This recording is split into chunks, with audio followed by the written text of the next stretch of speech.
Good week last week. We had a pretty eventful, or it was a good experience down there this last week at ISAC. I learned a few things. Adam Auditor, excuse me, agenda first. Does there anybody have any conflicts of interest in today's agenda? Everybody had a chance to review. Short as I've ever seen one. I agree, Jay. They said, I know, Michelle asked if we could beat last week's record. Let's give it a try. I'd say, let's go for it. Let's go for it. We could go to Manila afterwards, so. All right, hearing no conflicts, I'd entertain a motion to approve the agenda as Make a written. motion to approve as presented. Presented. Second? Motion was made by Ms. Hayden, second by Mr. Dozar. All in favor, state so by saying aye. Aye. Opposed, no. Chair votes aye. Carries. All right, Madam Auditor, would you please read us the minutes of the last meeting? Could be Don't quick. blink. August 22, 2023, the Board of Supervisors met at 9 a.m. with Ty Rosberg, Chairman presiding. Members present were Schultz, Dozark, Rosberg, Mulbauer, and Hayden. Minutes of the previous meeting were read and approved. On motion, the board recognized claims for public health and approved claim for all other departments. The board approved the hiring of Kayla Lair, part-time dental hygienist, public health. The board approved hiring of Nikki Carlson, part-time jailer, sheriff's office. Motion was made by Hayden, seconded by Mulbauer to approve the public notice and publication thereof related to the confined animal feeding operation facility conversion known as the Henningsen Farm site. Motion passed unanimously. A motion was made by Schultz, seconded by Dozark to approve the tax abatement of 1190 260th Street, Kyron, Dolores Nemitz, trustee, Dane Nemitz, New Shouse. Motion passed unanimously. On motion duly seconded, the board adjourned at 10:08 a.m. Agendas for the next meeting are posted and available at the courthouse on Friday, 4:30 p.m. preceding the next meeting. Okay, do we have any additions or corrections to these minutes? Any objections to the minutes? If not, the minutes will be approved as written. Oh, right. On cover.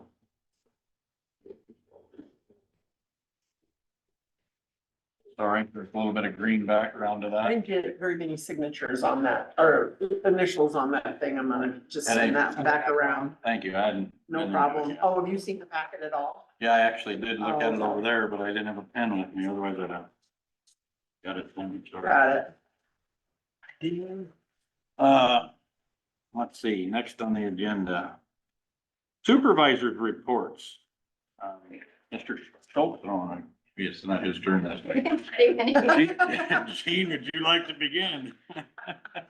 Well, ISAC took up most of the week last week, and I thought, a lot of the things that they had, the leadership part of it was probably good, but I just didn't feel it was a good fit for what our job necessarily is. It's a reminder about leadership, and I went over and sat in the public health one then, because I thought that might be something that I could pick up some extra knowledge on, and that was interesting for me. Had a guy, I believe he's from DC. I kind of got there a little bit late, but the providers were talking a little bit about having a hard time getting things that they need, and I really was listening, thinking that's would be our public health. But after it's kind of over and they're asking questions, he said, "Well, let me tell you a secret. Here's the way that you can kind of help move things along. Put one of those supervisors on your board." In the back row, nobody knows I'm there, and I thought that was really some good advice. Close to home. It did, and so the guy from, Washington DC that kind of oversees the whole national organization of public health, had a secret that if you want to start to accomplish things, get one of those board of supervisors on your board. So And I think we figured I that brought that out. message back to you guys that, That's hilarious. and Kim was there, and then the nurse that had asked the question said, "We tried that, it backfired." And then I just kind of thought, well, maybe you didn't welcome them with open arms. So that was interesting, but I think you did a good job though, fitting in. I think so. I took my time, kind of listened for a while, and I will tell you that today, the concrete, we're calling it an RFQ because it's kind of, will be here. I went, like, I think I told you last week that we went over with, Paul and his group and they actually surveyed it. If you go over there now, it says remove with big, I orange. just walked over there, Yep, yeah. yeah, and so we're moving, our big thing where the RFP or Q, whatever he decides to call it, will be where that stoop is gonna be, and so I did call, Carol Glass to kind of guide me through where they think that door should be a little bit, because of the fact that there's no one here in Crawford County / Denison that specializes in ADA doors. And they're going to meet me there someday this week and kind of take a look at it. And kind of give me some guidance and guidelines on exactly where they think the door would be best. That's the discussion now. Originally, when I went with Marcy and Doug, they thought it should be the first door and then have the button to push it on the wall. And then when I went with, I think it was Paul and his group and Jerry was there.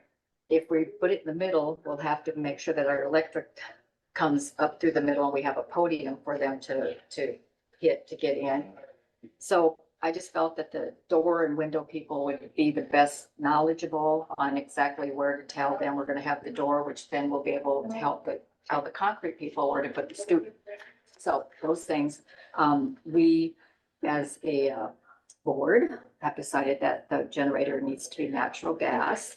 We have natural gas right there, and that way we're not gonna be messing with diesel getting gelled up and diesel getting old and propane tanks and having to stay X amount of feet from our boundary line, which is kind of small back there, but we could make it work. I talked to, I think that was 2 weeks ago. Time gets away from me, but kind of that. And has anybody been getting any updates from what's going on down with the Iowa Utility Board and the landowners? Has anybody gotten an update on how that's going I mean, overall, overall? I don't know if any of you guys have been in with some of these emails that I've been getting.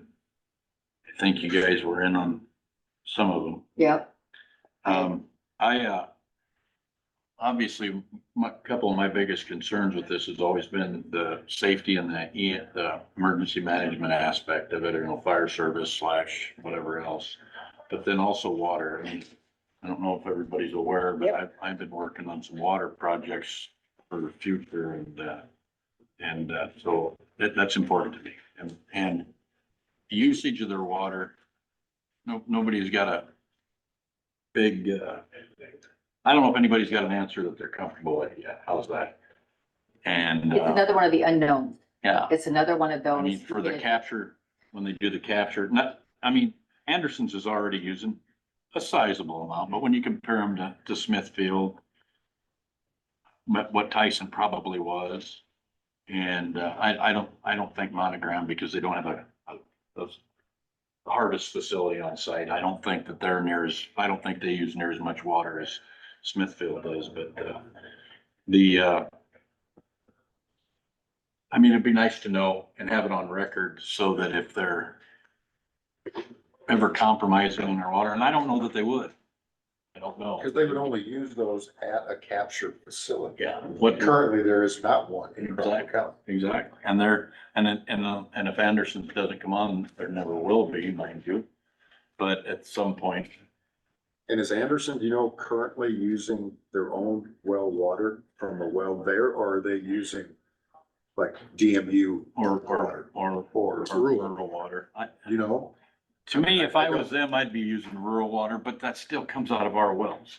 I mean, DMU even furnishes like 30% of rural water. Yeah, I don't think rural water's taking on any livestock facilities and yeah, very limited to what they can provide. exactly. So I mean, and that's one of the concerns we've got to have. I mean, and not global warming and all that stuff aside, we've always had, I mean, Creston and down there in that area, they put in reservoirs and stuff way back when, because, water's always been, as populations have grown, water's become more of a challenge. And well, if you're sitting here from my perspective and wants our population to grow, I mean, don't get me wrong, I'm not trying to create a Polk County and Crawford County, but if our populations grow and our communities would, prosper, we're gonna need more water. So I mean, these are things that are important to Remember the first time they came, not the first time, but the time that they came and they talked about all this water they were gonna need to use to test it?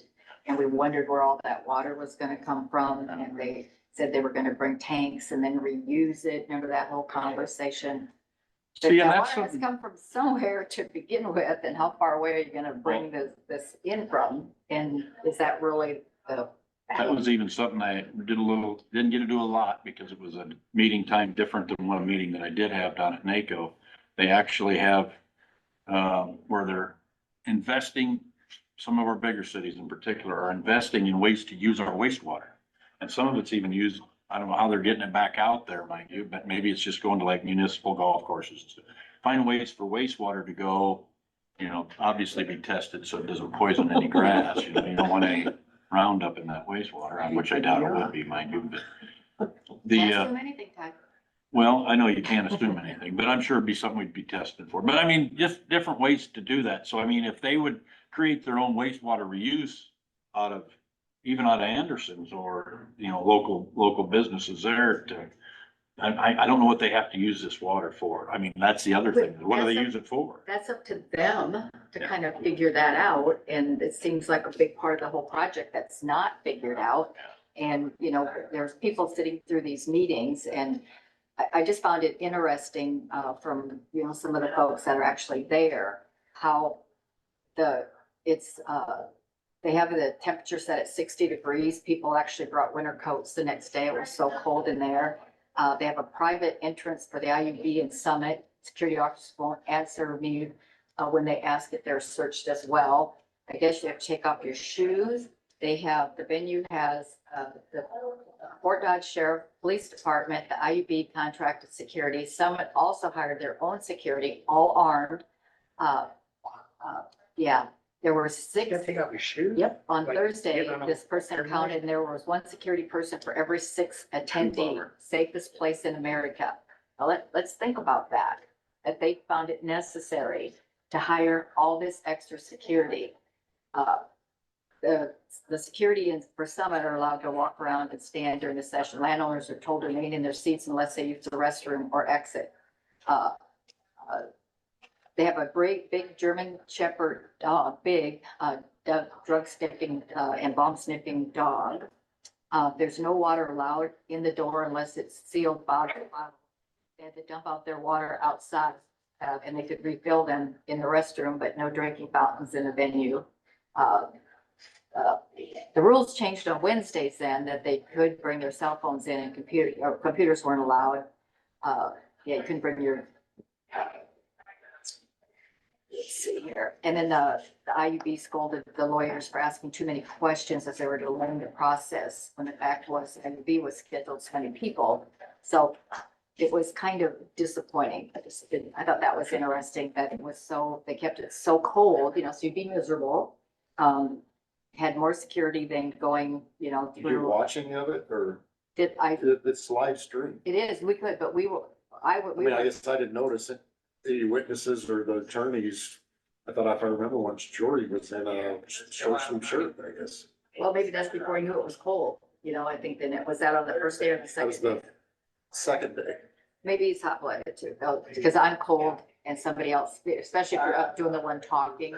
These are just some thoughts from, When I wear my jacket, I prefer it a little chilly in these rooms, so. yeah. I mean, maybe even like when we go to our conferences and stuff, they keep it cooler because people Well, are. it's to keep us awake.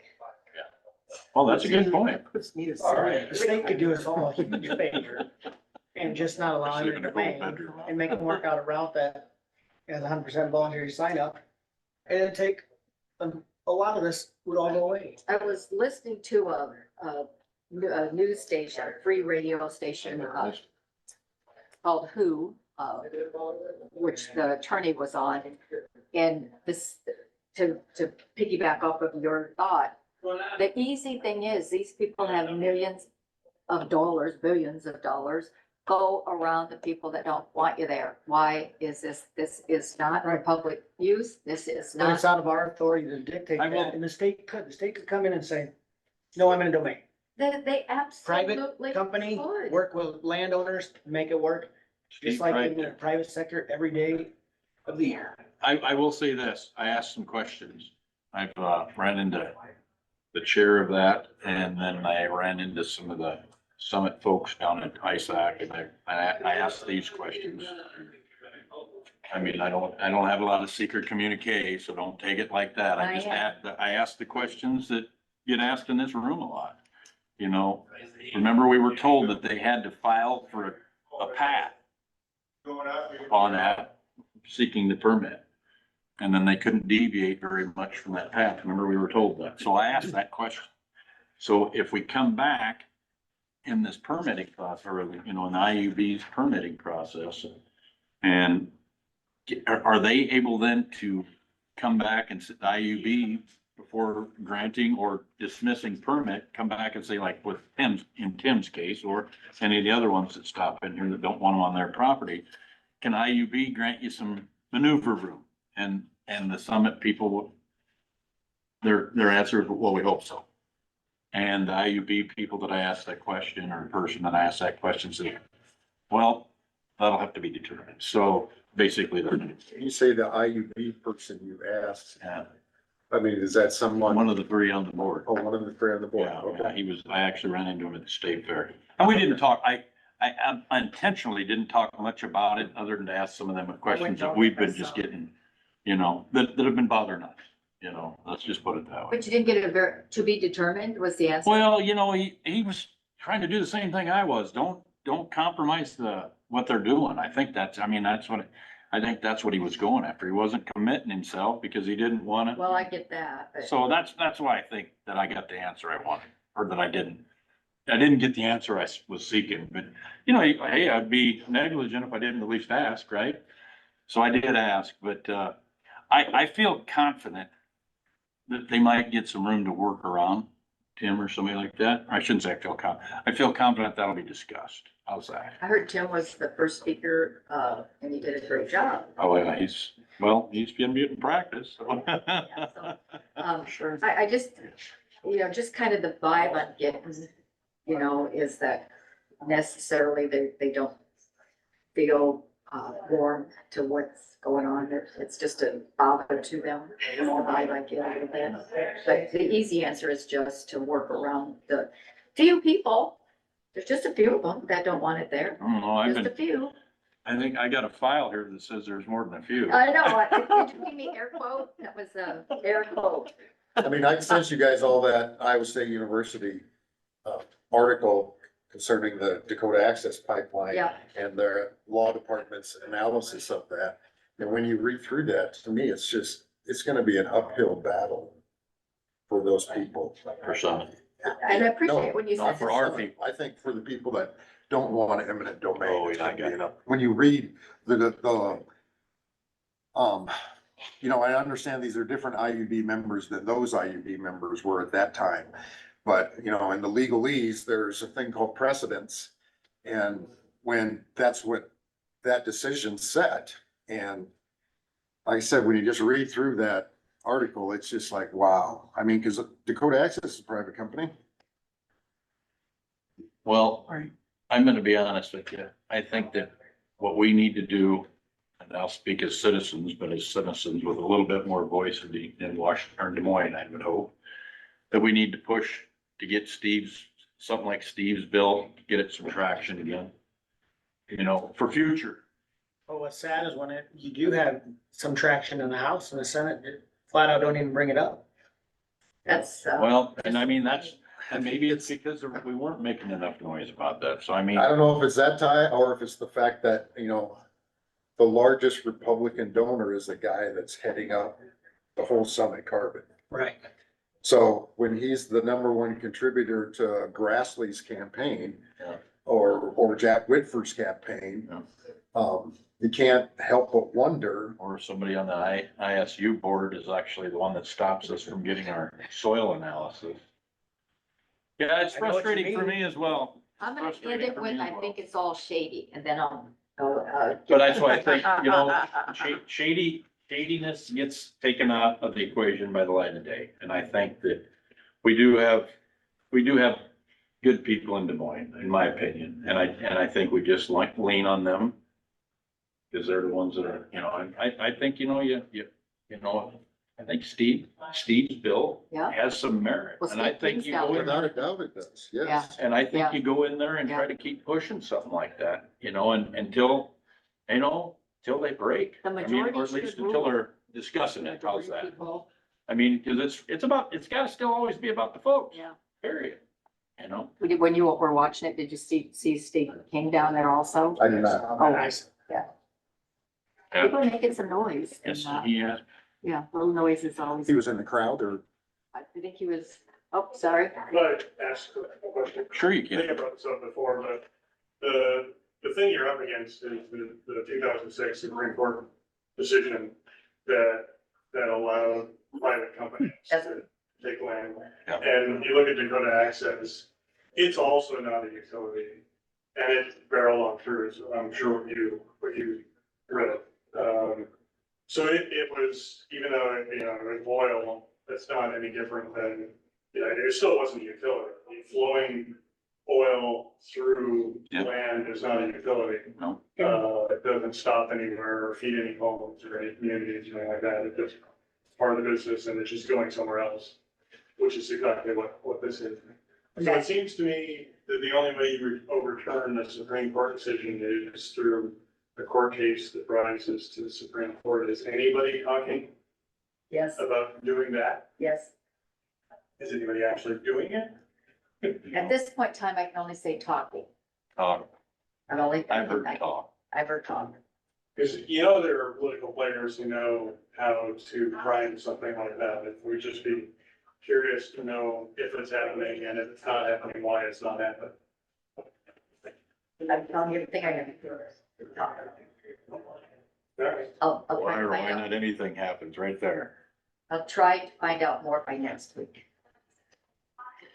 Okay, well, thanks, Dan, appreciate that, but that's a great point, you know, and that's, I actually, Steve's, I thought that's going to the courts. If that bill makes it to law, that's going to the court. It will. But I felt that I was serving both sides, so it gave a judge an opportunity, you know, my fear is this is gonna apply to every industry in America now. If this keeps happening, you know, like he brought up, Dakota Access did it, now the Summit's wanting to do it.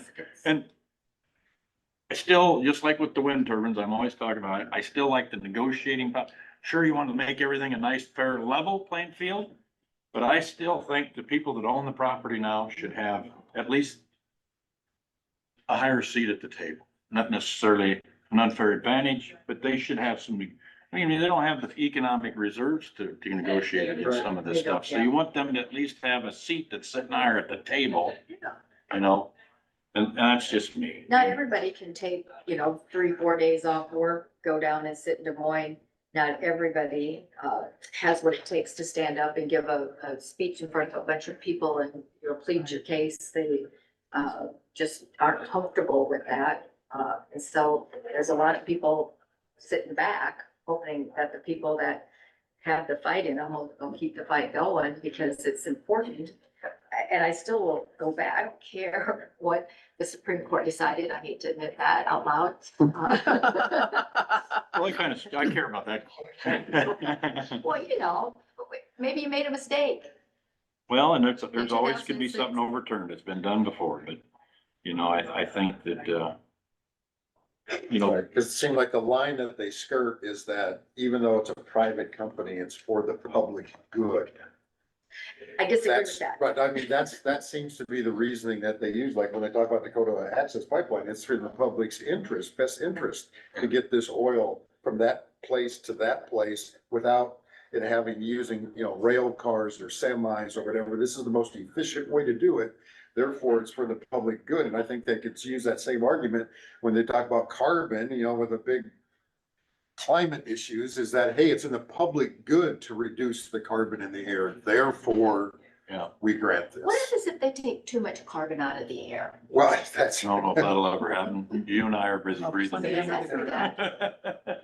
carbon is needed in the air. Well, yeah, but so they take it all out. What happens? I think it happened over in Australia. I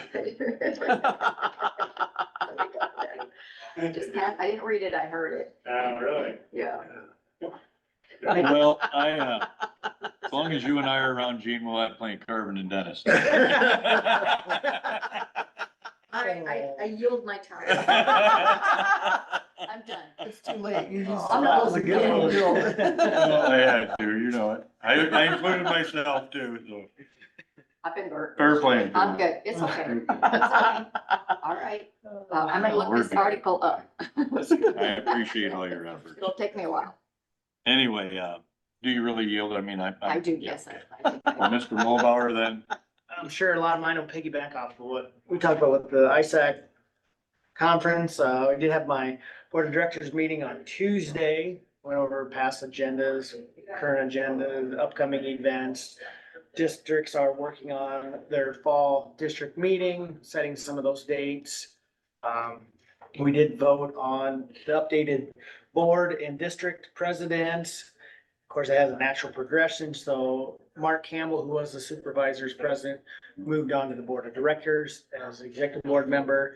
And then that bumps Jason Vandehoff up to supervisor's president, Jack Seward as first VP, Lonnie Mayberry moved up to second VP, and Carl Vanderwoord, our District 3 president, moved up to secretary treasurer, but also maintains as District 3 temporarily, which will leave that spot open. So in our District 3 meeting, we'll be needing to vote a new District 3 president. I thought, speaking of Mark, I thought he did an outstanding job running meetings this He did a very, I thought he did outstanding. Very, very. you know, and it wasn't easy. I mean, there were a lot of people, a lot of different opinions, especially when we got into, which I was gonna bring up next, our legislative objectives and priorities, which I feel like is right in line with a lot of what we're already concerned about. So our number one objective, and objective and priorities, objective are what they're physically gonna go out and lobby for or against. Priorities are what, there's kind of like on the back burner. They're there. If something comes up, here's our stance on them. Eminent domain was number one. So ISAC is objectively going against eminent domain. Number two is juvenile detention. I talked to Nate about that this morning too. You did? Really pushed. These were voted on by the By, members. by the member of the supervisor's affiliate. So we had a general session meeting there. Which I thought, well, you talked about that a little bit in the meeting. Yep. About how the beds, how we might have 10 beds in Polk City or Polk County that aren't being used because they're understaffed, but yet at the Yes Center or Central Iowa, we could use more beds, but we can't because of the laws. Because there's a cap. There's a cap. So they're gonna address that. That's number two. Number three is Medicaid funding. A lot of our hospitals, and me personally putting on my MRHC hospital board hat, we're under, that's a challenge. You know, when the MCOs take profit out of our state, because they're a for-profit company. Yeah. They cut back what our reimbursement rates are, so they protect those profits. Yeah. It's a crazy way that they do that. I mean, that we're allowing these private companies to come in and be the middleman and give us a right. Skimming off the Skin. And they're for-profit companies, so of course they want it. And then the kicker is they're not even in-state companies. They take the money out of state. And then if it doesn't work, they fold up and leave, you know, pack up their bag and see you later. Yeah, we're done. So they're gonna address that. That's one of the objectives. Number four is the Iowa's natural resource, water quality and quantity. And that's something that's kind of always been in there, that's just really keep working on just to improve. Yeah. Then, we get into the policy statements after that, and Ty did a very good job. Thank you, by the way, You're of getting up and talking about the overweight limit permit and how it affects us, our counties, how it took our local authority and control out of the equation by allowing these trucks on our roads without any, you know, the $500 that they get charged for a permit is a drop in the bucket compared to what our costs are gonna be for repairs. So it was voted on to make that a priority, that you had the time frame of not allowing the overweight limit permit to operate within, January 1st to 15th of April. to kind of bypass those. I talked that over with engineers. I then kicked it out to the 1st of January. They said kind of the middle, but then they just said the 1st of April. And I said, you know, we're still in some thaw. A lot of times in the middle of April. So let's kick it out at least to the middle of April, you know, so. Anyway, sorry, we ain't got our warm rains yet. That's what I was getting. That passed by everybody, Yeah. unanimously. They all got on board behind that, which is good. I think we're using our tool of ISAC to reiterate our concerns at a local level. Yeah, it was good. That part was good. Some of those conversations got pretty lengthy though. The bad part, and that's what you get when you get a room full of 100 people, And they're all supervisors. all Yeah, supervisors with pretty different much, opinions. yeah. One of them was, we got in. You know what, you know what I did learn, Terry? There are people out there that talk a lot more than Gene and I put together. For instance, Terry, we got into discussion about open meeting laws. Yeah. Ooh. Five Yeah. motions. And, well, amendment after amendment after amendment to get back to where we first started. Yeah. So the concern was, how do you refresh my memory, guys, right now? They wanted to take the verbiage out that it was only in certain circumstances that you would have a Zoom meeting. Zoom meeting. Oh, Yeah, So they wanted to take away that. that, yes. But then it came full circle where they wanted to, some of the people in the audience or supervisor wanted to mandate and make it a priority that they push the state to pass a law that all counties and all subcommittees have to All have subcommittees. Zoom and open Recording. meeting And recording. and recording. Recordings, yep. And then it came back to saying, hey, counties, local level, we don't like to be told and dictated by the state what to do to start with. That is exactly. And right. most counties are offering Zoom or open, some type of technology with an open meeting anyways. I found it ironic, a lot of the people that were arguing for the state to pass a law are the ones that argue against mandates all the time. So it ended up failing. So nothing changed. We can do what we want to do. We can provide Zoom, we can provide There you a go. recording, It should just be by the members of the county. The members of the county can we say, hey, we want better access, or we want that, Right. and we. Like we've decide answered. It what to kind of do. went all the way around and ended back up where we started. Yeah. But it, it did. yeah, it was, wow. yeah. It was- You thought we didn't do anything. Well, wait till you hear the next objection. Which one are you talking? I was gonna go to the property tax. Oh, the guy who wanted to, make it that we could hire our own clerks. Oh, yeah, that was another, Yeah. Right. That meeting was no more over, and the other there's only 3 people on that board came and gave me an earful. It wasn't a clerk. Yeah. My biggest concern coming out of our ISAC meetings is what's gonna happen to us with our budgets. With Yeah. these property tax changes, we address a little bit of it. House File 718, at the September session coming up, the board of directors did approve allowing Bing Bang. It's a recording company. Oh, They've been asked a lot by further. yeah, because there's some auditors can't be at that Right. session, so they So really this wanted it Would be a recorded. professional recording so that they can really go right back to what was said and reference back to the information being provided. It don't sound good. We're gonna be facing a revenue deficit in the next years to come. They said this is Spending phase. money then. Oh, What? she said, quit spending money then. that's gotta be in the plan. She didn't realize she wasn't. And, I well, think she didn't realize she was unmuted. that's all right. Cindy, we trying to be very, very prudent with our finances the way they are. What we run into, where we're between a rock and a hard spot, is when you have the sheriff's deputy union wanting Right. 15-16% raises or they're gonna leave. Or we're trying to keep employees paid a fair wage so that they can live. Or we're trying to provide rock for a farm to market road. All those things come at an expense, but yet we're trying to live within our means of what we have for revenue. But these property tax changes aren't just gonna allow the assessed values or the new growth to what we have been, where we live in that sweet spot of the new Yep. growth. At least covers our salary increases year to year, whether it's, at a 3% level. When we're looking at major deficits because the credits changed, the exemptions, the Homestead Act, all these different ways that they're changing mandates, the caps on our levy rates. we could be looking at, And we're not one of the counties that's a problem county anyway, No. but because of counties that are problems. Yeah, sorry to interrupt. They called it a brick wall. right, so it's gonna leave us with two options. Either we do make drastic cuts to our departments, which might mean, I hate to even say it, but it might mean we lose employees. It might mean we have to run with slimmer staffs and less deputies, or less secondary, where Paul's already not filling a lot of positions. What are we, 4 positions down? Yeah, that's. Those roads might not get graded I think we all. on a time as often. You may have to wait in line at the treasurer's But- office. You may have. Right.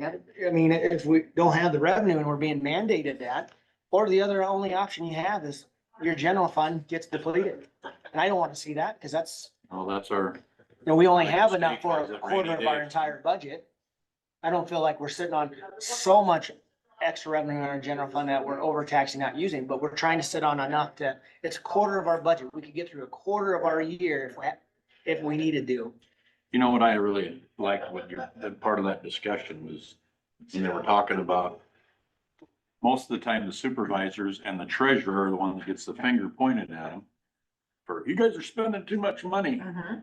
because everything comes through her office, the bill all comes through her office. And, we're seen as the supervisors of the county, when in fact, we do supervise the budget as best we can within the parameters. But we're just supervising part of the budget for the county. I mean, when you get the school boards and the cities and the Right. hospitals and gosh, and I. We're 30% When it of got them. brought up about 30% of the budget is what is us, and I think that's probably needs to be a little bit more, better understood. They suggested have a pie chart outside the treasurer's office at tax time that showed, That was a great that was a suggestion great too. idea to actually have Is it- that, I mean, for those that don't know how to read, or I shouldn't say don't know, that don't necessarily, have never been explained all the little Have it turned- idiosyncrasies on their turn it treasurer's over. bill. Yeah. I mean, something like that that's plain Pie and simple and charts are easy to great. see.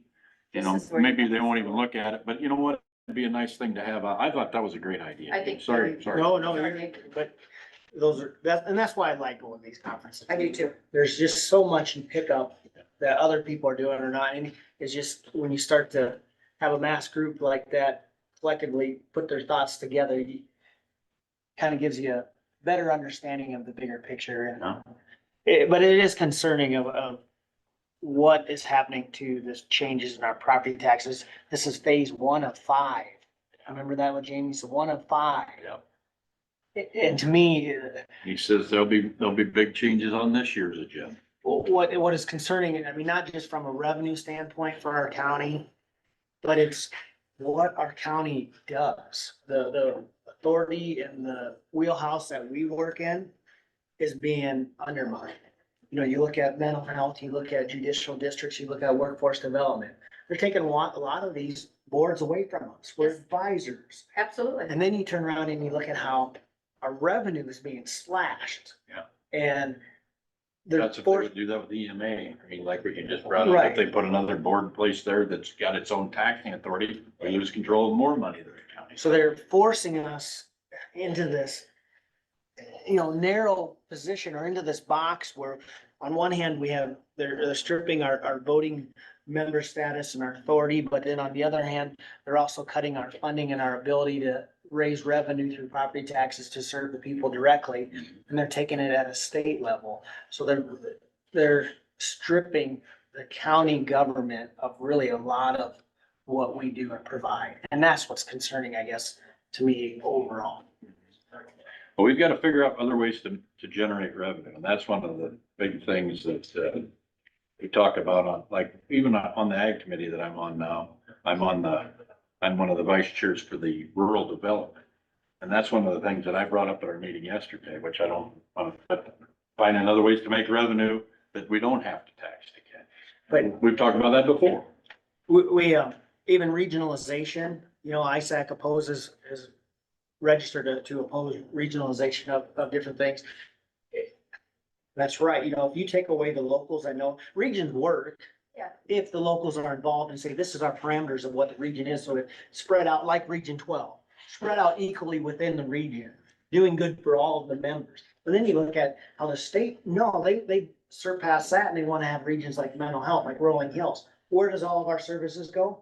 Well, they're Sioux even City. changing where we're having our meetings. Tomorrow would be a meeting and it's gonna start being in, Storm Lake. And, you know, But when you get these big regions, look at workforce development, it was the west half of the state. Yeah. well, yeah, I sure do that. How do you serve us here in Crawford County? Well, you're part of the region. Well, the other problem with that is those boards are made up of people that are not really elected. They're appointed by the CEO kind of the company. And the 49% of the people are just picked out who they want, and they have no idea what goes on with the budgets and how, you know, where my concern comes in is when raise time comes around, like it did last year, you know, they throw out 10% raises for everybody in the mental health, where the counties are trying to hold that budget down, and you've got two people that work in the same office, you know, if you have an employee of record, that person is still a county employee, but they're gonna get a 10% raise because this group of people over here that don't even realize what that all means to the overall budget of things can make that decision, and the 41% of the people that actually understand it, they don't have enough voting power No. to, that scares me a little bit. It doesn't scare me a little, it scares me a lot. You'll have more comments like Cindy's coming then. Because- Yeah. And that's the problem is they don't really even see, I didn't see all this stuff before I took this job. I mean, there's so much stuff, am I wrong? No, you are 100%. Every day is a new, really, we do that too, you know, or we don't get, you know what I'm talking about. When I look at the agenda for mental health tomorrow, well, it's all giving more money to this, more presentations of people want money for this special program, and I just will be sitting there in the audience. But that is our job, is to walk that fine line, and that line keeps getting finer to provide the services that our people need Yep. without overusing what they pay for property taxes, and keeping the best of that we can for the departments and our employees to provide those services. It's a fine line, It's a fine line. we're walking on fishing string right now. Supposed to be a rope. But, I will say the keynote speaker, Gordon Whitehead, was very interesting. Talked a lot about his experiences, but the one thing I really thought was interesting with him, when, Coffee pot. finish up quick. When he got into, like with Nike, he worked for Nike, when he got into negotiating a lot of bigger deals, he learned that, he said the 2-page system or the 15-minute system. Did you catch that? Where instead of having a packet this thick and getting into the weeds on trying to get something done, he said, I learned if I have 2 pages, get the information out, I'll come back and do 2 pages again later, and you get the ball rolling a lot faster than having to take months or years to digest it all or he said, I'd have 15-minute meetings. We need to cover these 3 things, microbytes, he called it. Get them accomplished, move on to the next, and it just keeps things moving. You know, what we call them bullet statements. Yep. Everything operates on a bullet. Quick and effective. Paul's here on. Yeah, I got. is that all you got then? Good. We'll give to you later if you got something. Just a brief sense. Okay. Mr. Osmond, will you please step forward, take the floor. Morning, Paul. How's everyone? Fabulous on a day like today. Well, that's good to hear. It is a good day. I said, everybody's in a good mood. That's amazing what weather does. Couple there. There. Style. I thought we'd carry here today, but did she? She's Oh, here. okay. Did she hit you guys up for Kiwanis calendars? Who? The Kiwanis, the pink raffle She thing? has not. We Okay. probably just get ready to do that. I'll be back up with some. If you're interested, I'll just drop some off up here. And then Ty, I need to have, these are certificates we give out at the safety meeting. Okay. You can either stop down and sign them, or if you want me to leave them here, whatever you want to do. I just like to have you sign Keep them them. so I don't get them dirty. You just stop down. Okay. Okay, very good. Sounds good. Okay, here is yours. Thank you. Yeah. there's 4 packets there. The Oh my blue sheets gosh. is a bid proposal sheet that they should turn back in. That's your estimate and the detailed plans. Merry Christmas. So, Thank you yeah, yeah. very, very much. So don't share the estimate with anybody. I will, So, I think that's probably what you want. yep, that's exactly what I want. Yeah. We went with 7 inches through the whole parking area, Okay, because you really probably should be a little thicker than parking in the alley. But then just try to say, okay, build this thick and build this, it's such a small area, it's like just make it all 7 and it'll probably be not quite as good as you'd like in the alley, better than you need in the parking, but just sent to the board Buildable. today yet, and we'll get it approved and then we'll get it. yeah, I just signed the plans and I didn't think it had to come here for approval or whatever you want I to just do, I have to guess. have my public health board. Yeah. So- Yeah. so Thank you, thank you, Yep. thank You you. bet, no problem. This is a great day. Yeah, yeah. Couple of installations for some underground electric cables there. We did have, kind of talk about utilities a little bit, utility discussion at ISAC there. And some counties are charging for utility permits. There's a variety of different things going on. And I said, well, why don't we collectively, as a group of counties, decide on some sort of permit fee structure so that it's not 99 different structures. And I don't know where that'll go, but anyhow, I like what Potawatomi County's doing. They're charging $100 for the permit fee and then $100 per mile. I mean, we've got some of these permits that are 50 to 60 miles, permits that thick, and they're doing a lot of work. Not that we're really trying to generate money, we're just trying to cover our costs. We spend a lot of time There you go. dealing with these issues.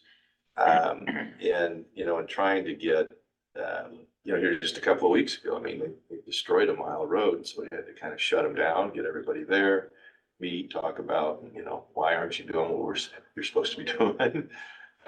Type of stuff, and that just takes a lot of time. Currently, we charge nothing. No.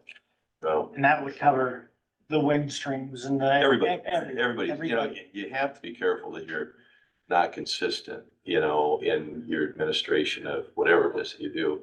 I don't think that's a bad idea. I like the $100 for a fee and then maybe just a minimum of $100, $100 for the fee, $100 per mile with a $100 minimum. So you have a $200 basically permit fee. Now, the bad actors aren't the WIPCOs, the rural waters, of the world. It's generally larger telecommunication companies, contractors that are the ones that are giving us the challenges. Have no personal interest in. No, They want it in they and come from out. another state, they come in, they do whatever's gotta go, and they're gone.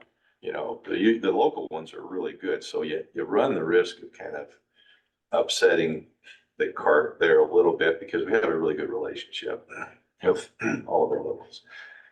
Just a thought, okay, something to think about. We had also a kind of an extensive discussion about the difference between a utility that has utility status and private utilities. Someone who wants to just run a water line from their well on this side of the road to their home on that side of the road. And, my thought is that we should always be requiring an easement or some verification that the private individual has got permission from a property owner that they may not, a piece of property that they may not own. Say, for instance, well, and this is Crawford Summit, and they're not a utility. And what I've told them is that I need to make sure that you've got an easement on both sides of that roadway for those parcels before I'll grant you a roadway permit. So all we do is we're just giving them permission to occupy our space. And so I think in private utilities, whatever it is, now generally, if it's just a homeowner who wants to go from one side of the road to the other, they generally own on both sides of the road. But if you have somebody who wants to run 2 miles of private utility in our right of way to save the cost of having to, get an easement, or perhaps they can't get the easement, then they just still have to get permission from those landowners. Does that make sense to you? The difference, you Right. see the difference there? They're not really a utility that's providing public benefit. They're a private entity that's gaining private purposes. So, and that's kind of the position we've generally held, is that you gotta get permission. from the landowners before we're gonna allow you to accommodate. That'd be kind of like where you're talking about the internet folks and what have you. Yeah, you know, because, And most people want the internet, bringing 5G to their house or Yeah. whatever. and I think there's a fundamental difference between some entity, whether it's private or public, that's serving the greater good of the public in the area versus a pass-through. Yeah. And I think that's where the real issue is coming with, Yeah. with these, carbon pipelines. Yep. Is that they're not really serving the good of the public in the vicinity that they're in. So, so just there's some really good discussion about that. At the conference here. Immediate impact. Pardon? They don't have an immediate impact on the local community. They have a, you know, like Right. reducing the carbon in the air might be an overall good, Mhm. but. Yeah. Yeah, I get you. I Okay. mean, they're not really providing that service. It's more of a pass through. Yep. Although, I mean, they argue, don't get me wrong, I'm not taking a position one way or the other. I stay neutral on it I get you. because I have to, but it's just a fundamental difference. And so, Sounds like you had some pretty good discussion though. yeah, oh, yeah, yeah. Yeah. So, Excellent. the Graves, the remediation plan, they're working on it right now as we speak, so hopefully things will continue to kind of move along on that. Get that opened up as soon as possible. The maintenance shop, we're gonna go down there, just a couple of board members, all we wanna go, that's fine too. I just wanna meet with the utilities, it's Vanilla Utilities that's interested in the old building. So you meet Sure. with Jeff. Yeah, yeah. I called him, I told him whenever you guys get done, I'll call him and let him know we're on our way. Yeah, I do want to stop. Henry called me, they're working on U Avenue. Called me yesterday. Yeah, he wanted me to swing by there on the way, just to kind of show us what he's doing there, so. It's kind of nice to see. He's willing to get off the road and get after it with the motor grader, so. He called me yesterday and he just said it was really shaping up nice. Yeah, yeah. So. With Manila, depending, I don't know, Ty, or Craig, you said you're gonna go to the I got a meeting at meeting. Mhm. Or Yeah. Is it gonna be us three go then, or do we need Terry? Then We'll it, need somebody, but We'll need there's three of us. Yeah. Yeah, and that's completely up to you guys. yeah. Yeah, so. Yeah, you All all do the it, but I'll be qualified. downstairs, No, so ready to we'll go have to whenever grab you guys Terry. wanna go. And so we're getting, some questions from some of the subcontractors and some discussions, so I know they're working on getting ready to go to work down there, so. Nice to get that started here this fall. Grade crew and bridge crew just continue to light the world up as far as I'm concerned. Those guys are doing a great job. They finished a bridge, a 3-span bridge on W Avenue. It looks awesome. Just west of the 59, southern part of the county there. They're working on the Rainbow Trust Pipeline Grove. Got that out, just sitting in their yard down here. saw that. Yeah, so they'll, in a few weeks have that knocked out. Continue to do good things. So, and the great crew, they're just about done on 380th. They're gonna move down to Mill Ridge Road and crank away on that. The roadside guys are seeding and mowing. So they're working really, really well. That's all I have. I gotta tell you, one of the evenings, well, after we had our supper at the winery, Mhm. I met up with Jamie from Webster, the engineer, and Ryan from Hamilton. Yeah. We got to sit down and have beer and just kind of visit. Yeah. And it was so interesting.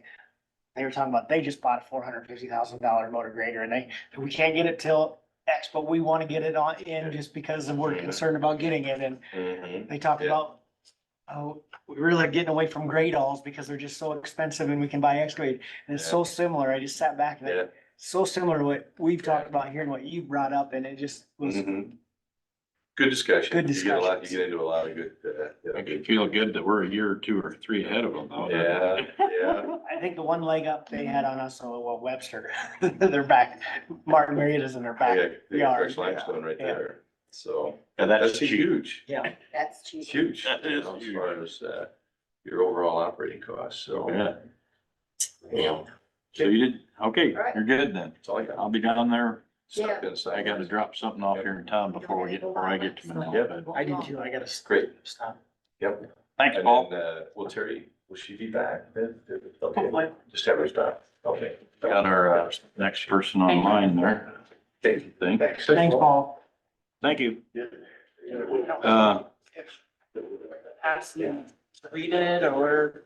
What do you got here? That's the. Okay, this is for, I this, thought and that's, is that Brittany online there? I read it, so Hello, I'm here. Okay. Well, we got our, we'll go on to this one next. Is that what you're here for too, Dave? Construction update? Yeah, Yes. okay. All right, this is a discuss and take action for a proposal request for a change order to the first floor restroom remodel. And, I'll go ahead and let Brittany, she's already got her stuff up on the board. So I'll let her, go ahead and take it from here. Brittany, if you would, please. Yeah, no problem. L&L is on site working, as everyone knows, working around the restroom renovation process. It's gonna feel like a long time, but at the end it'll be a very short time. So hopefully not too many complaints. Talking with Evan, sounds like everything's been going well on site so far. They have completed most of the demo. They're working on starting to open up the floor this week. But as they were doing the demo, they came across a few items.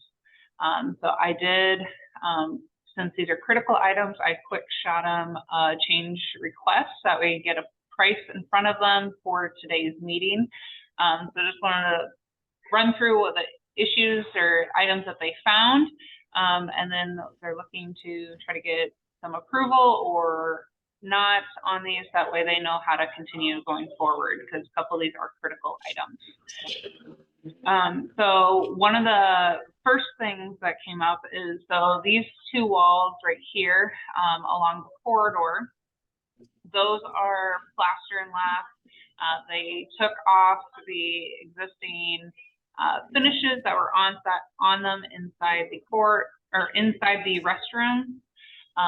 The plan was, and what they were instructed to do by the plans, was to keep the finishes of those, patch them as required, and skim coat them, especially in the inside of these restrooms, from them removing the finishes that were on them.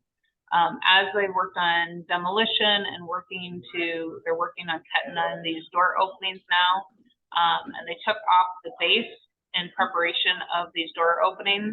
The plaster is in worse condition than what was thought to believe. It's really starting to bow and buckle as they are removing items from there. And they have a lot of concern about putting the skim coat to some finishes that no one's going to be happy, because you're going to have a lot of bubbles in the finish there. So what they are requesting is to leave the stud walls and to just take down all the plaster and lath on both sides of these, fill it with some sound insulation, there's nothing in them currently, and to put new gyps on both sides of these walls. So that's one part of the price that they have given us.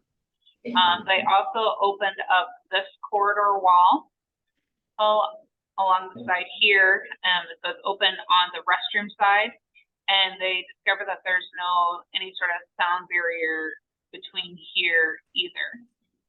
So while they did the cost for this, they also included sound insulation inside these walls, just that way when someone's on this side, you don't hear flushing toilets and stuff. It just kind of helps on that. Since it's opened up on the restroom side, they can put that in there.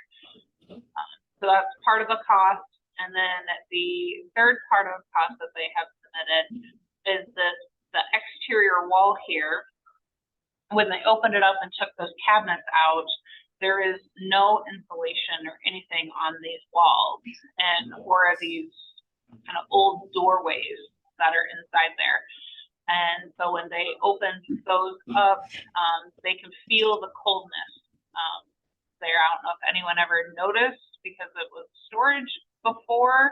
I kind of had some cubbies in each one of these or not. And so they just don't want to finish this space. And then people say, well, why is this restroom, this family restroom, this women's restroom, colder than the rest of the restroom? So the other part of the proposal was to add some insulation along this wall, just that way it try to help some of that thermal and coldness coming in from the stone. So those are the three parts that they have put a price to. And those come together at $5,000 each. $5,000 is what that all comes together to. There is, we came to the board earlier and said we don't, I want to give you a full picture of what's going on. There is a $20,000 contingency on this project that the owner or the contractor added $20,000 to their bid for instances like this, because we are demoing into an existing building. So we have, really, we're not increasing the cost right now. It would be taking money, so instead of having, I'm just gonna do easy math, instead of having $20,000, we're gonna have $15,000 left. We're gonna reduce that and go against that contingency that we have in this project. A couple other items that we're looking that might go into the contingency that we don't have a cost on today is one of them that we presented earlier is we don't know if there was a vent stack to these existing restrooms. And they have found one currently, and they have not found one for the other restroom. So what we are looking is trying to get the vent stacks from the one side into the other side, see if we can with ceiling clearances and what additional piping that would take to go up there. It will be less costly if with having one vent stack if we can get it all together versus creating a new vent stack. So there will be a cost coming for that. I just at this time we're still trying to figure out those details of that, but that will be coming. And then a second thing the contractor has asked, so when we did the construction of this, we kind of ended everything at this wall. That everything in here is in the corridor, it matches the lobby, it matches the space. This is where our end of our construction is. I'm gonna go to the reflective ceiling plan here in a moment. The plan, so that includes the ceilings. So the ceilings, we have all the restrooms have new 2x2s, and this corridor has new 2x2s, but this kind of corridor around the elevator is to remain existing. The contractor has put up temporary walls on either side of this elevator, so they're looking at this ceiling and they're wondering if you guys would like to, since they're there, demo out this ceiling. It's in rough shape, it has some damaged panels, and to replace that ceiling. So that's another one they're asking, because they have the demo crew right now, they'd like to tear out that ceiling today or soon, but we do not have a cost on that. Right now, you know, when you're standing in this lobby, you see the ceiling and it's going to match the two of them versus this is kind of the doorway in the back and this will all be new. Right now, you know, if you would decide to replace the ceiling, do we put in the old light fixtures? We didn't order light fixtures for the space, or are we putting in the existing light fixtures? If we're putting in new ones, how long are those going to take? So some of those questions aren't answered.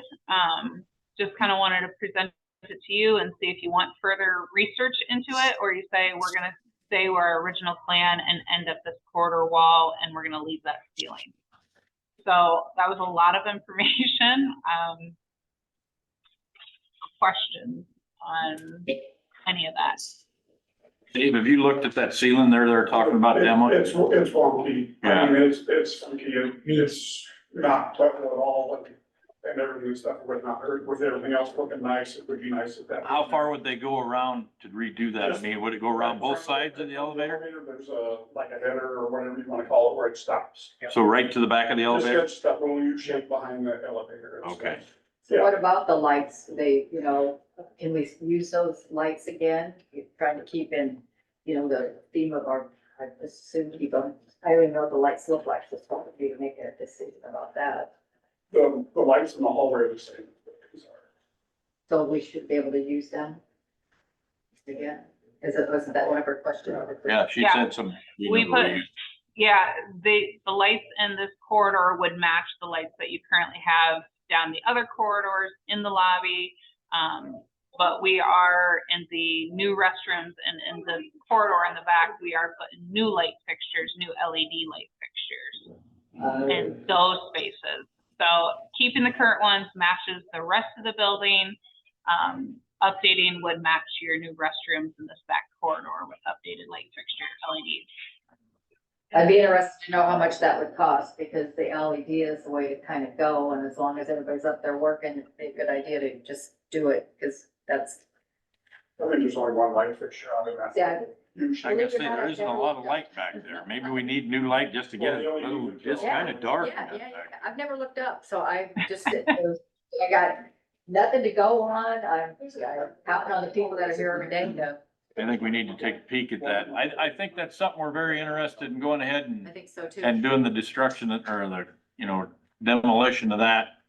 Let us take a What- peek at that and we'll have Terry get a hold of you right away. Okay. Lights. For the Dave, light, did you for say the that light. LED would throw out more light? They should be brighter. Yes, they'll be brighter. And they're, more cost effective. But my thing, Brittany, what you're saying is with our $20,000 set aside for contingency, all of it, if we say yes to all of this and even update to the LED lights, that should be covered under that 20,000. Okay. Could be. I don't have a cost for the ceiling and the new light fixtures or any of that. And we're still discovering, and so that's kind of an additional add to the project. We will have to do some sort of cost for the vent stack, but I can't bring a cost to you today. I hope maybe by next week. Right now we're working with the plumber to figure out a solution for the vent stack. It's something that's going to be required by code that we do. We just don't know what our solution to get that up and out of the building is today. And so we don't know the cost of that. So that will be a cost that will be coming.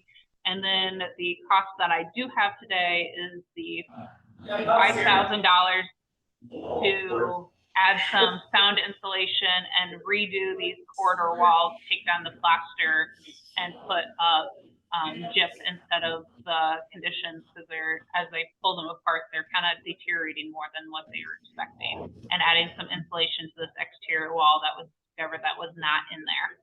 So that's the cost I do have today. In theory, all of that should be for the $20,000, but I cannot say that for sure.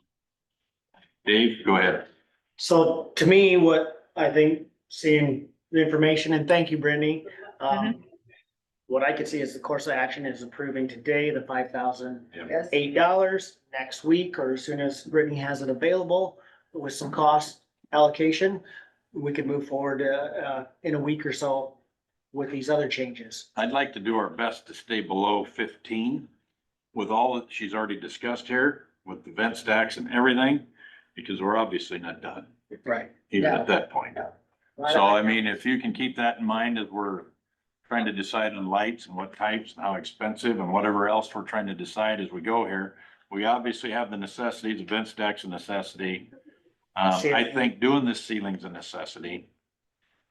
Where can we cut costs if we need to? And we need to protect our reserve fund, as we don't know what we may have to purchase in the construction side yet. Does that sound fair? The Brittany? nice part right now, they have, I'm gonna say 80% of the demo right now. The only thing they have left to demo is the floors. So hopefully we have a lot of our discoveries, because now it's them putting it back. So that will be that's the hope we always, but I think we should be pretty well in the clear. I will work with L&L on getting the vent stack cost and a ceiling with updated lights, some cost on those. And I'm gonna hope for next week, but it might be a couple weeks to get those costs and stuff in front of you. Okay, that'd be great. We appreciate that, but we have this, could be a motion for the board, Mr. Mulbauer. I would make that motion to approve the request to proposal change order to the first floor restroom remodel for an amount of $5,008. I would second that. Okay, put in there change order request number 02, changes per FEH. You ready? Proposal request number 2 dated 8/25/23. You can get it all off of here. Yeah. But it's, for the corridor number 103 wall adjustments, west exterior wall insulation, corridor 102, west wall insulation, and see backup for detail. You need to have any of that written down in the motion. That's correct at that point, all right? So I have a motion by Mr. Mulbauer and a second. Who made the second? I thought you did. From Ms. Hayden. Any further discussion? Hearing none, all in favor, state so by saying aye. Aye. Opposed, no. Chair votes aye. Motion carries. Brittany, thank you very much, and we wait with bated breath and hopes of low budget numbers on the next. I appreciate your time and we'll talk soon. Okay, Brittany. Thank you. Thank you. all right, and I think we'll have to make sure I know what to sign where. Terry's getting it right then. All right. Okay, next on the agenda is citizens input. Look at us rock this morning. What's the time to be? I'd like to update that Australia review finds no problem with carbon offset program. Sorry, what? The Australian review finds no problem with carbon offset program, so whatever that was all about, there's no problem. Okay. Did you have anything you didn't get a chance this morning? I was just gonna say that while you guys were, down in Des Moines, I'm sure you remember we all got invited, Rob Sand to Denison. Yes. I went down to his, little talk. There was probably 10, 12 people there. And one of the things that I found was interesting. In 2019, he implemented this PI program, it's Public Innovation and Efficiencies. Yep. And last year, 2022, and it is for cities, counties, schools, 488 entities were involved in here in Crawford County EMA. Filled out, I guess, or went through the information that gets sent out, and I guess it gets sent out in September. So I thought it'd be interesting in September. I'm sure it'll come through Terry's office, I would assume, and look at it, because he said there is things in there that if governments do any of these, I think it's 9 things that he has listed, that they will reduce their cost. They will save money. So it'd be interesting to see what those are. Yeah. So, Very nice. That we filled that out in the past, Amy. I actually talked to him about that. I thought Okay. Terry did. Yeah. so the county has I done thought it? Terry has. Okay. Terry told I me. didn't know it was all new to me, so I thought I'd bring that Yeah, information. excellent. Thank you. Good. That's all I had. Yep. Okay. I guess we kind of covered all the stuff from, I had another ag meeting with the, NACO Ag Committee, and this was a full meeting of the full commission. And, we discussed the farm bill at length, and, I brought up foreign animal disease and making sure, I'm trying to remember the numbers, maybe if I wrote it down in that book. It was amazing to me, you know, when they call it farm bill, I expect it to be about farming and ranching and agriculture, and that would be the majority of what it is. And it's 1.5 trillion dollars. And $1.1 trillion of that is the SNAP program. Now, this is over a 10-year period, so I think next year, mind you, but it's over a 10-year period. Now, I always thought that SNAP, and now we had the lady that is the chief farm bill, she's the legislative aide out of, I think it's GT, but it's Thompson. He's a representative from Pennsylvania, and he's the chair of the Ag Committee for the House. And she was very, very, I mean, you asked the question, she had the answer. I mean, very sharp. But she actually brought up, I always assumed, because, you know, a lot, you remember the old cheese stuff, you know, that you'd get through the SNAP programs and all that, you know. I always thought because that benefited our ag sector is why that was, SNAP was part of the Farm Bill. You know, and that might have been somewhat of the correlation originally, but it's actually to get bipartisan support, because without that, you don't always get bipartisan support. And you can lean on whatever side you need to get support from by having that in there. But I always thought that was interesting. But that, a question was asked then, as this has grown throughout the years, because budgets grow, we know that. Has it grown to where the farm part of the bill grows in correlation with the SNAP part of the bill? And she said, I have no exact numbers for you, but it's no. She said, no, it hasn't. So that was very interesting as in our farm, and it ain't just subsidies, but it's the programs that are, they're designed to protect American interests, you know, whether it's the, you know, obviously it's a farm, but that's our food supply we're protecting here. So it's probably important. But, I mean, there were some things like that was discussed, you know, I mean, I found it extremely interesting that, SNAP wasn't really there because it supported the agriculture industry as much as it was just to make sure that you got bipartisan support for this bill. And I thought, oh, gosh dang, you always got to negotiate this way, but it's a fact, we all see it. Let me see. I wrote something else down here. I think, no, this is rural actor. Anyway, I brought up about foreign animal disease because that's obviously important to all of us in Iowa. You know, we're just kind of getting over the bird flu again. And, we've managed to keep ASF out of the swine industry. It has been in the Dominican Republic, mind you, which is one of our, that's why when I was hearing about all these Haitian people at the southern border trying to come in, you know, you never know what they're bringing in for foodstuffs or anything else or pet stuffs, or you don't know what's on their clothes. So I was always worried, you know, they share an island with the Dominican Republic. So I was always worried that something could sneak in through that migration, you know, and so that was actually something that was focused on supposedly through the Border Patrol, you know, I mean, to make sure they weren't bringing anything in. And I think maybe, I'd asked that Beagle Patrol had been in there, you know, when I talking to National Pork and stuff, you know, have them a little bit more around, you know, so there's no foodstuffs got brought in with things that we had to worry about or anything like that.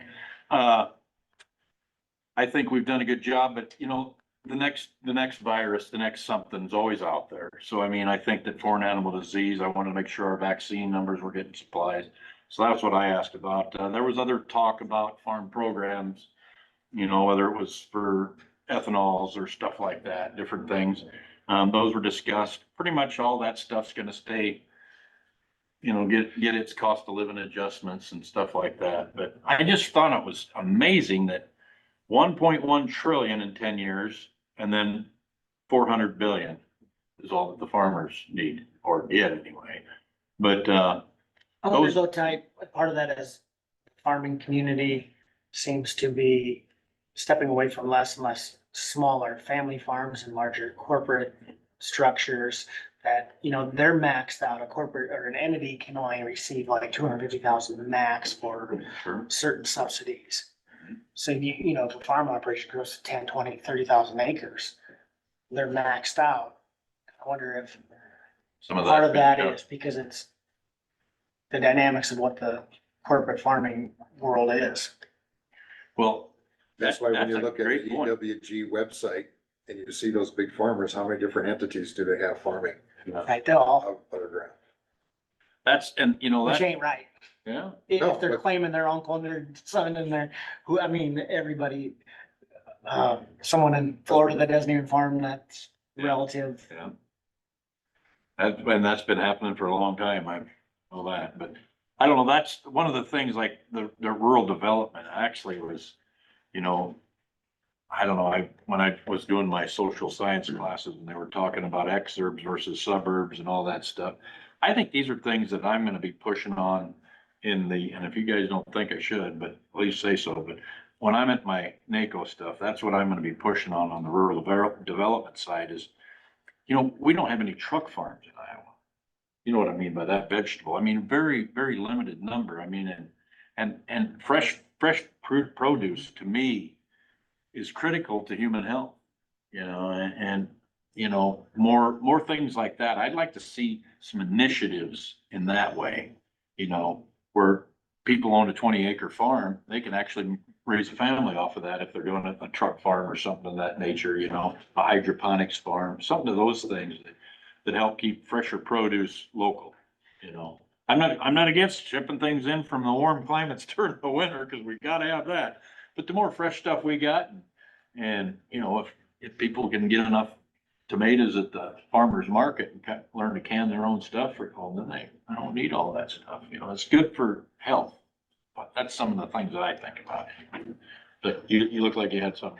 Well, I was talking to a local cafe owner in Templeton, and this was a while ago, and he said, Dave, if I wanted to go out and buy a fat steer from your yard and have Arcadia butchered and sell it back for hamburger and steaks in my cafe, I can.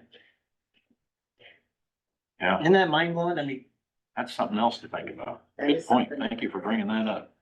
I think we need to have more access to that. I mean, and I think back to my time in Germany, and this is, you know, in the 80s, obviously, and into the 90s, well, back beginning of the 90s, how's that? They had a meat market, and there'd almost always be next to a bakery, Metzgerei and a bakery. You know, almost always had one of them right next to it. In the morning, that's where you'd stop and get your lunch on the way into the office, you know, or on the way to work anyway. And just get a broachin with some fresh cut or fresh made deli meats. They make it all right there in them buildings. You know, I mean, that's all fresh produce, fresh baked. There's no preservatives in any of that stuff. I mean, can't change the world, but these are the things, if we're wanting to change, I think these are some of the things that, I mean, that's some of the stuff that I'd like to push on up there, all that good stuff. A little bit more fresh stuff. It's gonna be better for our kids, let's face it. That's probably all I mean, otherwise I was doing the same thing you were. I will say that on one association I go to, I'm actually fighting to get bigger trucks out there. And on the other association, I'm fighting to keep it from getting too big. But I'd like to just emphasize the point, we gotta do everything responsibly. You know, I mean, when I go to NACO, I'm fighting for the right spacing and tires on the ground and what can stop stuff. But, you know, then when I'm here in Iowa, you know, just face it, 107,000 pounds on a 7-axle truck. We send them out there on that brand new piece of road that we're testing next spring. Do we have that road still that next fall? You see what I'm saying? These are the things that I'm concerned with. So I think them are the things that we're fighting at that, and that's what I'm fighting. So if you guys got anything else, please, you know me, I'll throw our 2 cents worth. on the NACO point or deal, I do appreciate the conversation we had at ISAC. And I appreciate the different views of NACO and how people felt like there was, just like ISAC, like having you on it, the good we get out of it. Yeah. I agree, 100%. Yeah, it's like I said, you know, I mean, it's not free to send us, mind you, so being conservative with that, I mean, it's probably important, mind you, but having our voice there and, you know, we are the rural, otherwise, when I was at NACO, all them big counties, you know, like I said, that one young lady, and she's on our ag committee, because her county's rural in Florida. And her district, I'm not saying about her county, I'm saying her district and her county is 200,000 people. Well, do you want them to have all the voice, or do you want to make sure that we got some noise at the table? So. You I can't think complain about not Might be having a little, voice but if we're you don't noisy. show If up. you don't show up, that's right, Dave. And it really was very beneficial. I mean, I learned a lot there. I think and obviously I made enough noise that we got some attention from Crawford County. But, that's about all I got, you know, so we can continue on. And now I got us past our 10:25, so we didn't set a record, sorry. Does anybody have any citizens input beyond this? Sherry? I have three, quick. First of all, when you guys talk about the budget for the restrooms and cutting costs, I would just request that if it ever comes down to venting, you don't cut corners there, because that hallway just about kills you at night when you walk out. I agree. So, and I know you guys aren't here a lot during the week, and I don't know how much of it you experience, but venting for the new restrooms, in my opinion, very important. Sherry, I do think it's gonna help a lot that there is 20,000 set aside for Yeah, we've those got, add-ons and those extra things. I know there's places to cut corners, but I just don't think that's the one. I would agree Great point, 100%. great point. I agree 100%. Taxes, I just wanted to let you know, we're already collected 11%, which is a little over $3 million. We haven't even hit September yet, so I think that's great news. And then the other thing I wanted to bring up is we had, a customer, Crawford County resident, indicate that they were gonna come in today for citizens input and talk about the Iowa, Assistance Fund, program. I don't know how much you guys are aware of that, but Colin's in here because of that too, I believe. He wants, so there's this agreement out there for all the counties to sign if you want to opt into this program, which would help you pay back taxes, mortgage, there's a list of different things. Out of the 99 counties so far, only 39 counties have signed the agreement and are participating. I ran it by Mr. Johnson to find out his thoughts legally on if Crawford County should opt into this program. The individual that called, that was gonna show up today, obviously is not here. But we are just kind of looking at it to see if it's something that Crawford County wants to accept. At this point, we don't have enough information yet to determine if it's a good thing for the county or not. So it's the Iowa HAF program, Homeowners Assistance Fund. And the state of Iowa has set aside some money to help homeowners prevent them from being displaced due to being in arrears of mortgages, homeowners association fees, property taxes, and there's some other ones listed as well. There's some qualifications, of course. You have to be a homeowner, you have to have some things in arrears. And there's some limitations with the program. It has several arms. You can only use one arm at a time. You can't use it for multiple funding streams. So if you're behind on your mortgage and your taxes, you can't use this program to fill both of those needs. So essentially the opt-in program allows citizens of Crawford County who are struggling in arrears with their mortgage somehow or taxes somehow, access to some state money. Now, all that sounds pretty good, right? You get a pot of money provided by the state of Iowa to help from homeowners in Crawford County, prevent them from being displaced. The fact that only 39 have signed on it tells me that there's a lot of counties out there that are suspicious of the program and not maybe, well, they don't want to participate, clearly. Now, I'm not familiar enough with all the ins and outs. Now, to Sherry's credit, she came to me with this a couple weeks ago, and I haven't fully sunk my teeth into it yet. One feature of the program is that there are no tax sales allowed participants who are in the program. So there's some wrestling away of local control that I think might be what gets stuck in the craw of some of these other counties. Because like Sherry said, those back taxes just kind of sit there with nowhere to go. So I'm not giving advice yea or nay. I'm not familiar with it enough to give a yea or nay yet, but it'll probably come before the board sometime, yeah. So by signing up with this particular program, does that help the county be able to access the home buyer assistance programs and the tenant-based rental assistance and the rental assistance? Is that all one big umbrella? Or would this only be pertaining to them helping with, in this particular case, back taxes? Or mortgage arrears, or homeowners association arrears, Okay. any kind of thing that could potentially displace the homeowner. But the county has to have signed up for that. Opt-in. Because the only thing that's really affecting us here at the courthouse would be that tax part. Yes, This particular individual finds himself behind and he's disabled and is having a hard time getting caught up, and we don't want to see anybody homeless. So if you look on the Iowa Finance Authority page, which I looked at yesterday and tried to call, but I didn't have time to be on hold, there's a lot of other programs that go along with that. So by signing this, then that would have our citizens of Crawford County have access to all of these other programs that are within the umbrella of home programs. Just trying to. I don't know if it is part and parcel. I think, because there is, in the agreement form, there's a paragraph that covers So eligible homeowners may receive foreclosure assistance and home repair assistance through the Iowa HAP program through separate program applications and eligibility criteria. So I think this is a self-contained program. I don't think it automatically gives you access to other state programs, but it doesn't foreclose you from those programs either. I think you can kind of stack them. And that's kind of, so if we have all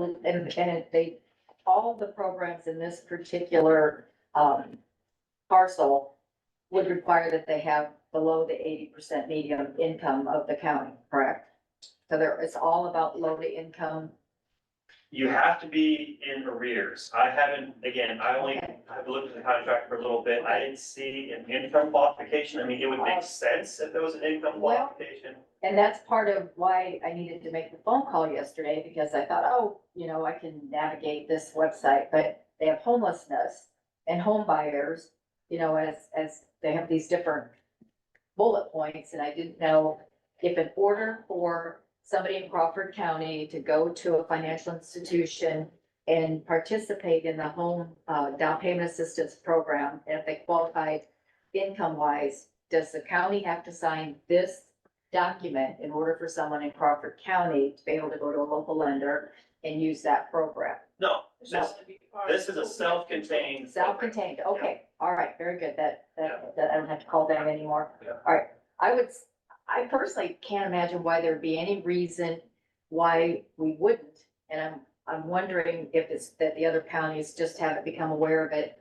Because we wouldn't know about it if we didn't have an individual who's struggling and has gone, it's my understanding that he's working with a financial institution to help him, but the county has to be signed up for this in order for him to be able to utilize it.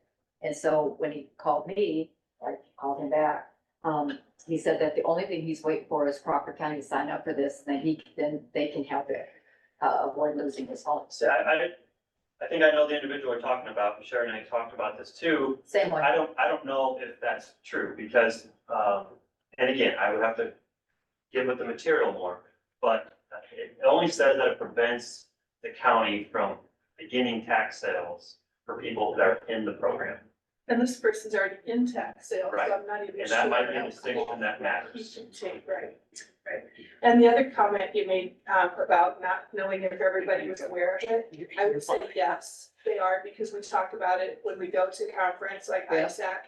And we've got different email threads. Okay, that all all right, 99 right, counties right, get. right. So I think everybody's aware. I And that concerns me too, that there's like 60-some counties that have not opted in. So there's some clause in there that the county attorneys maybe are not comfortable with, and we need to figure that out before we sign it. Mr. Mulbauer, you had something? Yeah, 3 thoughts. Three. 3 thoughts. You make fun of me and Ty. Go ahead, Bruce. Yeah, that's would it be fully administered through your office? Do you know that? I believe. She would, so. because she would be, People would come to Sherry and say, here, well, they can sign up online, but she would receive the checks from the state, from the Okay. program. second, I don't apply for them. they do, apply. but they come to your The office housing to, authority would contact me and ask if there's drainage, if there's special assessments and what their taxes are. And they would pay for whatever was allowed. Not And it is- drainage, not special assessments. best of your knowledge, at this time, it is fully funded by the state. The state covers 50%, the county has to cover the other 50. Best of my knowledge is there's no cost to the county. There might be additional cost to the applicant. But it's funded through the state. I guess my third thing is that if it's the crosshairs or the hangup is the tax sales thing, I guess the idea to me of the program would be that you get these people back or caught up so that they're current with their taxes and that hopefully you wouldn't need that tax sale, Sure. that they stay on track once you get them back to where they need I to think be. that's spot on. I think that's the goal of the program. So that doesn't really, it's, as long as you don't find anything in the next couple weeks or that is discerning, I don't have a problem with the tax sale thing of being held up as long as it gets them on the right track so that we can avoid missing out on that revenue. Typically, an individual who's on tax sale is on tax sale every year. They keep falling behind. So my concern would be if it's an individual who never pays their taxes, if we opt into this program, we could never put them on tax sale. And we might have a harder time collecting in the future, I guess, is a concern. So that'd be the biggest challenge you see. That's, Okay. would be my biggest challenge. Would be nice. I'd feel more comfortable before we opt in to just dig into it a little deeper and know Yes. the ins and outs. Yeah, my biggest question was what you kind of alluded to there is, I love state programs that are doing 50% of something or something like that, and then all of a sudden, we're doing 75, they're doing 25, Right.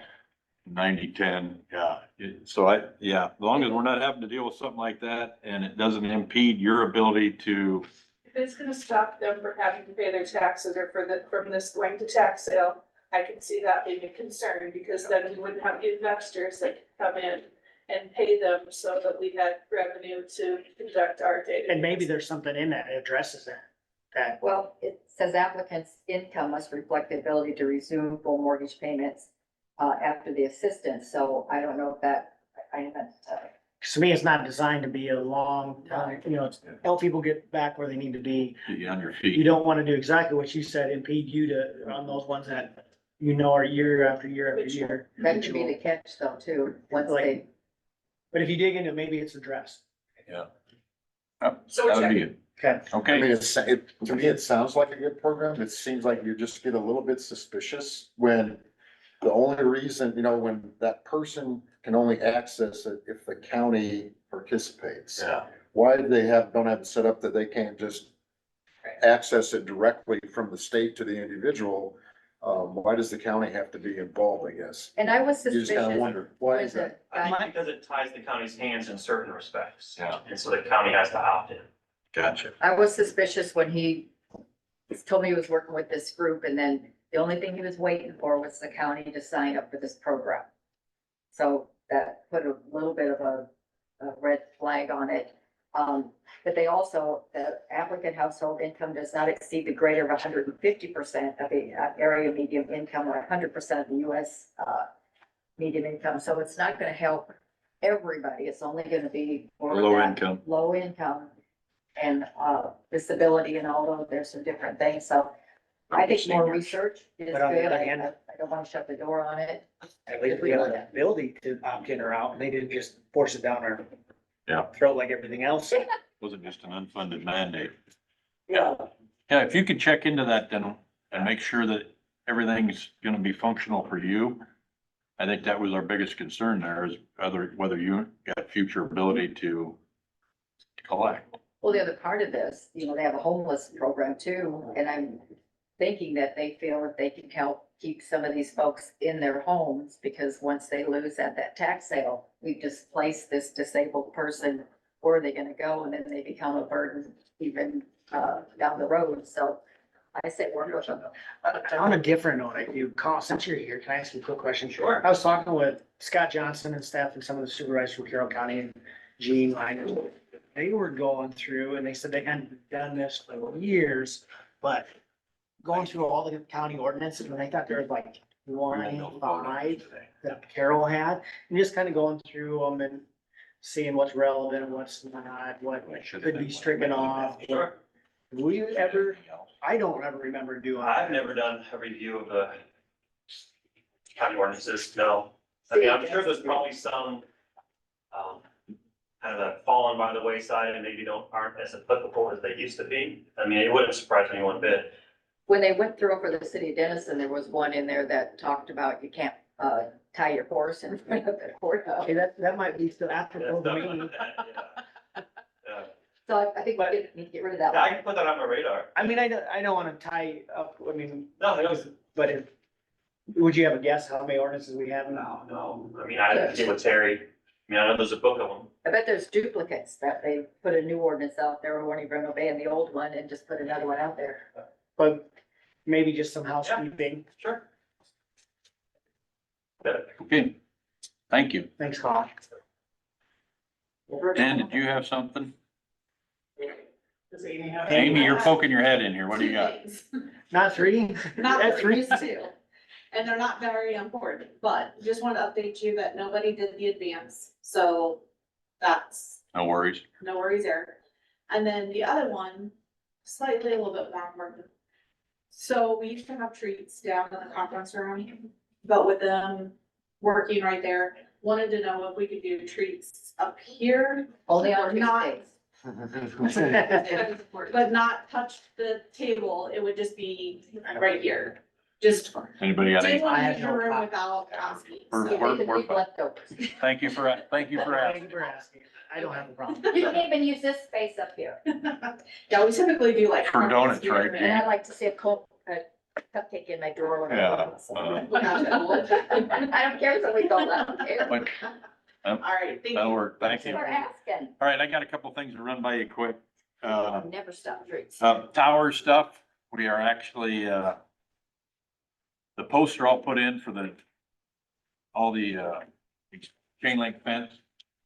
They gotta come back and do a few things because there was some miscommunication or at least misunderstanding from the people that were running the gas lines, and they didn't have that done when they were there to do all the rock, and things got out of whack there, so now they're coming back, so it's gonna put a little additional cost, which is driving Greg nuts, which is good. We want him to be thrifty, right?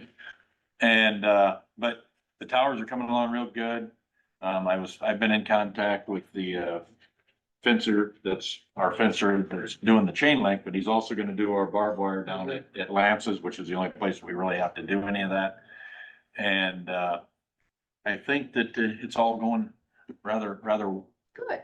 moving along. Obviously, our largest big hurdle will be Raycom and their ability to get things put together, and they're still getting things. Are they waiting on equipment?